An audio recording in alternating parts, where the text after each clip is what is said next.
Now, I would like to invite Jyoti Raiturkar to the stage. He's going to be one of our speakers later today, but I wanted to get us started with a few questions reflecting on some of the topics we covered in the keynote. Jyoti, thank you very much for joining me today. Nice to have you here. So, hello, everyone. We're gonna talk about few topics. First of all, I want to reflect back on the keynote. So we talked a lot about real-time and the importance of real-time use cases to our businesses. Thinking about your business and what real times mean for you, especially you in the brokerage space. Help us understand from what we discussed earlier is actually relevant for you, and how does it come to life in your business? Sure, Udi. So, our customers use Angel to make highly impactful financial decisions. And we've seen a change in trend where, the West and rest mentality is moving towards somewhere people want to generate alpha. Right? So earlier people used to just buy some stocks or mutual funds and just wait. Now they want alpha. And for that, say via trading. And for that, they need real-time insights about the company, the area in which operates in, or just relevant geopolitical information, right?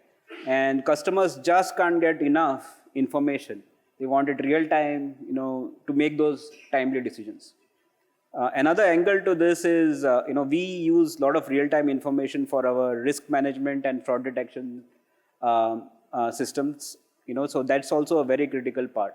Like we have to make decisions in milliseconds whether to allow a trade or not. Right? So yeah, real time is big. Right. So it sounds like the more real-time capabilities that you can actually bring into your technology stack and make it a part of your offerings, the more differentiated you can be as a business. Absolutely. Great. Okay, so I want to switch to something else that I think is very relevant for many of the folks in the audience today. Many of you are developers, and developers have become like, the hottest resource that someone is trying to run after and put their hands on. And here specifically in the Indian market, a business like yours is competing for talent with giants like Amazon, like Google. How are you actually succeeding in bringing the talent that you're trying to attract into your business? If you can share a little bit of the secret sauce. Sure, great question, by the way. So fintech in India is undergoing a massive transformation and growth, right? And Angel is a part of that transformation. So what this allows engineers to do is actually solve some really cool problems and express their art at it, right? So it allows you to build things, see and test it out in real world, how your customers like it or don't like it. And we're lucky to have some key talent from places like Google, Uber, and Amazon, right? And so you can work in the trenches with some of the best and develop those battle scars while you go for glory. And as with all high growth companies, as you solve for customers, you enjoy the economic upsides as well.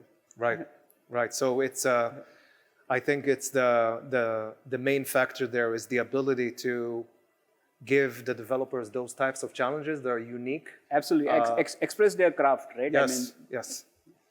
Great. Okay. So another, Redis is one of the things that makes Redis special is the fact that it was born from the world of open source. Yeah.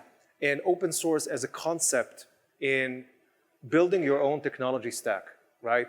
And you're going to have a whole talk later on today on considerations of open source and commercial software and when is the right time and under which circumstances. So we'll keep that for later. But if you can give us a little bit about your philosophy on how open source actually helps you become a better technology leader and an organization that is trying to differentiate around technology. Sure. So everyone is an engineer at Angel, right? So we like open source because you can open up the hood and see what's inside, rather than trusting your destiny to a black box. So that's why we like Redis a lot. Many of us have experience in the internals there. So we leverage and contribute a lot to open source. Even though we are constrained a lot by regulatory requirements. So just last month, we given patches to Apache Superset, Camunda, and even to some Redis clients. Right?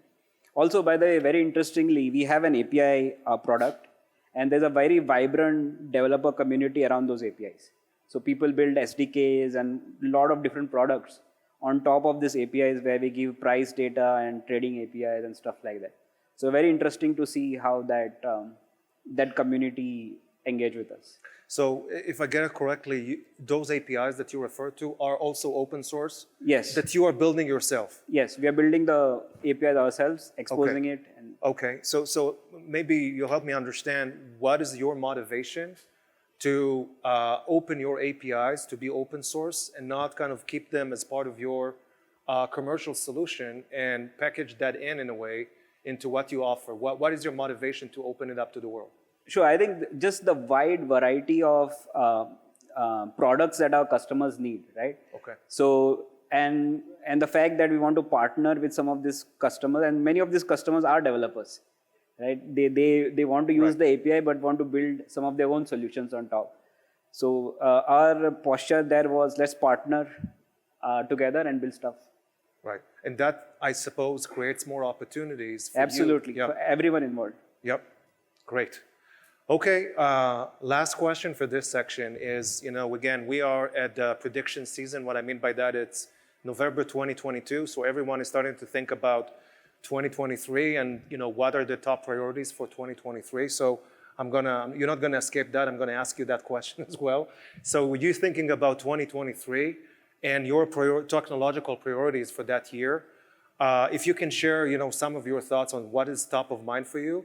And particularly, if we can focus on what do you think about cloud and cloud adoption for your business? Sure. I think at this time, along with technology predictions, is also budget season. So that's also top of the mind for me. But coming back to the cloud, so we leverage cloud extensively for our scaling needs and our RAMs. I'll show a bit of the traffic that we get later on in the evening, right? And we have to engineer well to leverage the cloud, right? So we worked, for example, we reached a limit on ECS, Amazon's container service, and we had to work with Amazon engineers to unblock ourselves. And also the fact that, we can't do auto scale because the RAMs are so steep. You can't just do it in a traditional auto scale way. You can't use traditional databases and stuff like that. So to do that on cloud has been a very interesting experience over the last year or so. Besides this, we invest heavily in algorithms, either in risk management or offer recommendations, things like that. And interestingly, we also innovate a lot on the device side. So for example, in India, we have this thing called KYC, where if you want to register for some financial products, you need to give your data. So we are working on app OCRs, which can quickly figure out whether you are right for this risk level or not.